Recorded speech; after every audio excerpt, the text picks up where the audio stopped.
Assalamualaikum warahmatullahi wabarakatuh. Perkenalkan, nama saya Ayu Kumala. Saya dari program studi pendidikan akuntansi. Di sini saya sebagai penyaji pertama dan teman saya Johanna Pendi Haripa sebagai penyaji kedua. Di sini saya akan mempresentasikan hasil makalah kami yang berjudul mengevaluasi laporan keuangan secara luas. Baiklah, untuk mempersingkat waktu, saya sebagai penyaji pertama akan memulai presentasi mengenai tentang makalah kami.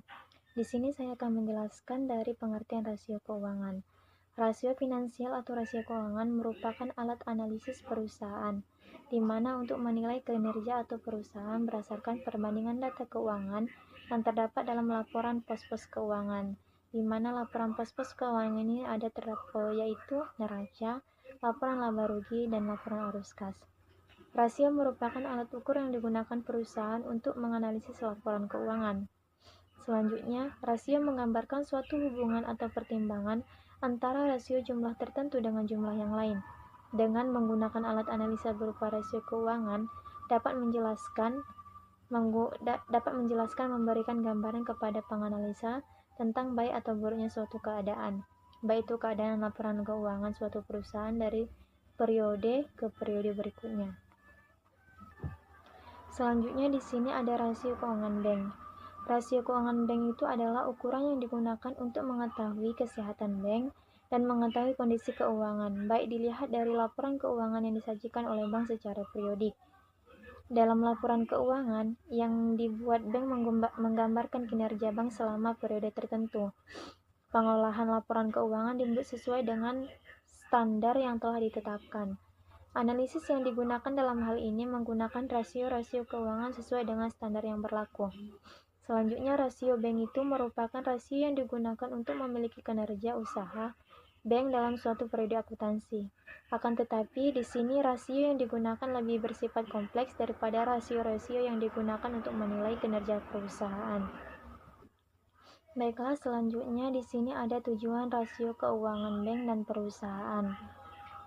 Yang pertama, tujuan rasio keuangan bank. Dalam buku laporan keuangan menurut Jumingan pada tahun 2006, dikatakan bahwa rasio keuangan bank memiliki beberapa tujuan, yaitu yang pertama, untuk mengetahui kemampuan kecukupan modal bank dalam mendukung kegiatan bank secara efisien. Yang kedua, untuk mengukur kemampuan bank dalam menyelesaikan kewajiban jangka pendeknya. Yang ketiga, untuk mengetahui kemampuan bank dalam menghasilkan profit ataupun keuntungan melalui operasi bank. Yang keempat, untuk mengukur kemampuan bank dalam menyanggah resiko dari aktivitas operasi tersebut. Yang terakhir adalah untuk mengetahui kinerja manajemen dalam menggunakan semua aset secara efisien. Selanjutnya ada tujuan analisis laporan keuangan perusahaan. Di dalam tujuan analisis laporan keuangan ini ada beberapa hal tujuannya. Yang pertama, sebagai alat barometer untuk melakukan forecasting atau memproyeksikan posisi keuangan di masa yang akan datang. Yang kedua, adanya mereview kondisi perusahaan saat ini, di mana permasalahan dalam manajemen, operasional maupun keuangannya. Yang ketiga, ada alat ukur untuk melakukan efisiensi di semua departemen perusahaan. Mungkin hanya itu saja yang dapat saya sampaikan. Materi selanjutnya akan disampaikan oleh teman saya, yaitu penyaji kedua, Johan Effendi Harepa. Sebelumnya saya ucapkan terima kasih. Baik, selamat pagi kawan-kawan. Salam sejahtera buat kita semua. Semoga kita tetap dalam keadaan sehat. Baik, sebelumnya perkenalkan, nama saya Johan Effendi Harepa dari kelompok 13. Di sini saya akan melanjutkan presentasi dari moderator teman kita Ayu Kumala. Saya akan melanjutkan pada manfaat rasio keuangan bank.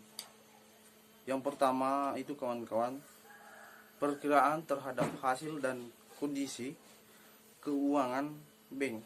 Yang kedua, diagnosis terhadap masalah manajerial, operasional, dan masalah lainnya.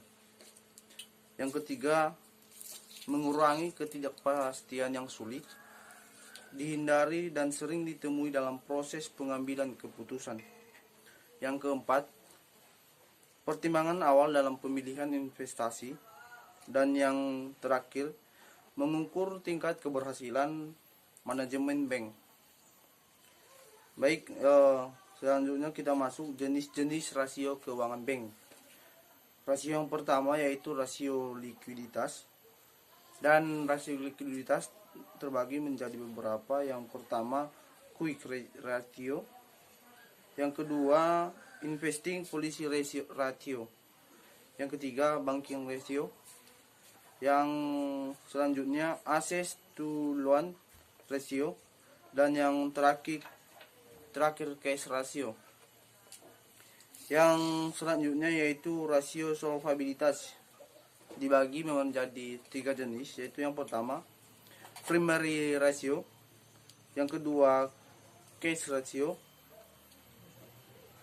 yang selanjutnya secondary risk ratio.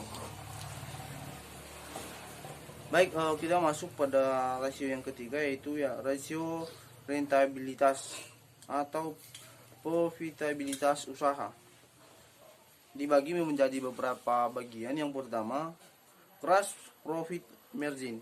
Yang kedua, net profit margin. Yang selanjutnya, return equity capital atau ROE. Yang selanjutnya, return on total asset. Dan yang terakhir, rate return on loans. Baik, sekian dari hasil presentasi kita untuk hari ini. Semoga apa materi yang sudah kami sampaikan dapat dimengerti oleh kawan-kawan sekalian, dan jika ada yang kurang kami mohon maaf.